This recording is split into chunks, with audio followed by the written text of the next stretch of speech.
From the pages of WWF Magazine, early 1985, this issue captures the World Wrestling Federation at a moment where confidence and caution exist side by side, opening with Hulk Hogan reflecting on his first full year as WWF Champion and making a statement that cuts against the idea of invincibility, as Hogan explains that fans constantly approach him in public and tell him not to worry about challengers like Roddy Piper, Paul Orndorff, Big John Studd, or anyone else in the company. Yet he firmly rejects that thinking, insisting that opponents in the WWF are exceptionally well-conditioned, aggressive, and always capable of taking the championship on any given night. Framing the title not as something protected by popularity or momentum, but as something that must be defended through preparation, respect, and constant awareness, reinforcing the WWF's message that danger exists everywhere within its ranks. That champion's mindset becomes the emotional backbone of the issue because the magazine repeatedly emphasizes that the WWF is not built solely on star power, but on professionalism, structure, and expansion, and that philosophy extends immediately into the continued effort to spotlight the women's side of the organization through a full-length feature on Desiree Petersen, which takes readers into her North American home in Calgary, Alberta, presenting her daily environment and personal reflections in a way that makes it clear why she feels at home there, despite being a native of Denmark, using geography, routine, and lifestyle to humanize her beyond the ring and position her as part of the WWF's increasingly international identity, while also reinforcing the idea that women's wrestling is not a side note, but a growing and legitimate component of the company's future. Expansion is a recurring theme throughout the issue, not just in terms of talent, but in geography, as the magazine documents the WWF's move into the Middle East, framing it as another milestone in the promotion's global reach, and reinforcing the notion that the WWF is no longer confined to traditional North American strongholds. A theme echoed again through coverage highlighting how Canada has embraced the WWF, presenting international growth as both an accomplishment and an expectation rather than an experiment, and positioning the company as a worldwide brand rather than a regional attraction. Leadership and legacy received significant attention as well, beginning with coverage of David Sammartino stepping into the spotlight as the son of a legend, a narrative that balances opportunity with pressure and reinforces how deeply family lineage is woven into wrestling's history, while another major feature introduces Jack Tunney as the new WWF President, emphasizing corporate order, authority, and legitimacy, and presenting the WWF as an organization that values governance and structure, subtly distancing itself from the chaotic and fragmented territory era that preceded it. In-ring rivalries and character realignment are treated with equal importance, as Don Muraco's return alongside Mr. Fuji is positioned as a strategic recalibration, restoring his menace and elevating his threat level, while the ongoing conflict between Hogan and Big John Studd is framed as a clash defined by size, strength, and dominance, reinforcing the WWF's fascination with physical spectacle and power dynamics. Themes further developed through features like the Cobra Corps training camp, which emphasizes discipline, preparation, and unity as keys to success, blending real-world military imagery with wrestling storytelling. Tag team excellence and tradition are honored through coverage of the Brisco Brothers, grounding the issue in respect for proven performers, while other features connect wrestling to everyday life and community, such as Ivan Putski's appearance at a Kielbasa festival, blending cultural pride, humor, and accessibility to reinforce wrestling's place within popular culture rather than apart from it. Physical legitimacy remains a consistent focus, explored directly in the feature questioning just how strong Ken Patera really is, continuing the WWF's long-standing effort to tie its performers to real-world athletic credibility, while personality-driven content adds balance through features on Bobby the Brain Heenan and Piper's Pit Live,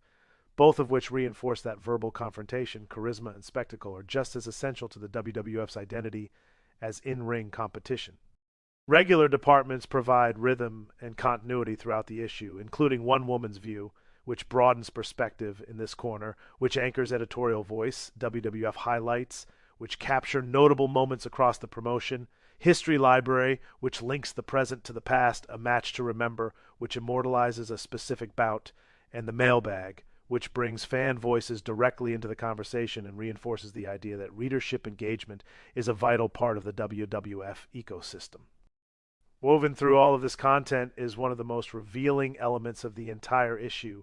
the publisher's discussion of WWF merchandise, where overwhelming demand is openly acknowledged, including admissions that orders were coming in faster than they could be processed, and that warehouse supply briefly lagged behind fan enthusiasm before announcing a major operational shift to a fully electronic and computerized inventory and fulfillment system designed to increase efficiency, transparency, and reliability, a rare moment where the business mechanics of wrestling fandom are placed front and center rather than hidden behind spectacle.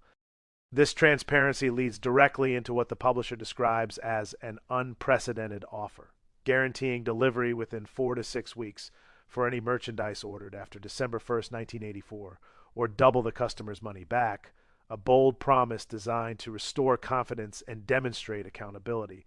accompanied by the decision to send complimentary Hulkster headbands to customers who waited patiently through back orders, turning delay into goodwill and reinforcing Hulk Hogan's central role not just as champion, but as the symbolic face of the WWF brand. Anticipation is further built through promotion of a new spring merchandise catalog, which promises to include both returning bestsellers and an entirely new line of souvenir items, reinforcing the idea that fandom extends beyond television and arenas into daily life through clothing, accessories, and collectibles, and positioning WWF merchandise as a tangible extension of identity for fans who want to carry their allegiance with them. The issue closes its business loop by thanking readers for their continued support and reminding them of the bind-in subscription cards included in each issue, encouraging both personal subscriptions and gift giving, and framing the magazine itself as an essential companion to the WWF experience, not just a recap tool, but a conduit between company and fan. What ultimately ties this issue together is how deliberately it balances myth with mechanics, reminding readers that while the WWF thrives on larger-than-life characters, it is also sustained by planning, logistics, and an evolving relationship with its audience. And that balance is evident in how the magazine frames everything from championship psychology to international expansion to the nuts and bolts of fulfillment and subscriptions. The WWF is presented as confident but cautious, dominant yet aware of vulnerability, and nowhere is that clearer than in the way Hulk Hogan's reflections echo through the rest of the issue, because his insistence on respecting every challenger mirrors the company's own acknowledgement that growth brings responsibility, pressure, and the constant need to deliver. This issue also quietly reinforces the WWF's transition from spectacle-first promotion to fully realized corporate entity, where presidents are named, systems are computerized, guarantees are issued, and fans are treated not just as ticket buyers but as customers whose trust matters. That tone represents a significant shift from the looser, more improvisational era of professional wrestling that preceded it, and it signals to readers that the WWF intends to operate on a larger scale, with higher expectations and fewer excuses.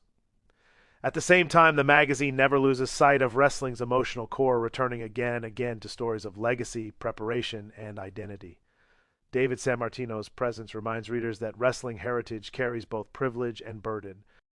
Desiree Petersen's feature highlights the personal sacrifices and cultural adjustments required of performers in an increasingly global company. The Brisco Brothers and Ken Patera anchor the issue in credibility and tradition, while Piper's Pit Live and Bobby the Brain Heenan underscore that confrontation and personality remain irreplaceable elements of the product. Even the lighter moments, like Ivan Putski's appearance at a Kielbasa festival, serve a purpose, reinforcing wrestling's connection to community, ethnicity, and humor, and reminding fans that these performers exist both inside and outside the ring as recognizable figures woven into everyday life. The international reports, from Canada to the Middle East, expand that sense of reach even further, reinforcing the WWF's ambition to be everywhere for everyone without losing its identity.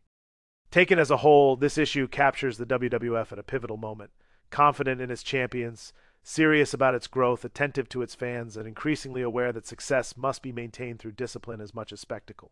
It is an issue that speaks as much to the future as it does to the present, laying groundwork for what the WWF wants to become, while acknowledging the realities that come with that ambition. If this issue resonated with you, drop a comment with what stood out most. Whether it was Hogan's mindset as champion, the spotlight on women's wrestling, the global expansion, or the behind-the-scenes look at how the WWF was modernizing its operations. Hit like if these magazines were part of how you followed wrestling. Share it with someone who remembers this era, and subscribe so you don't miss the next deep dive to wrestling history. See you next time. Farewell from the Empire State.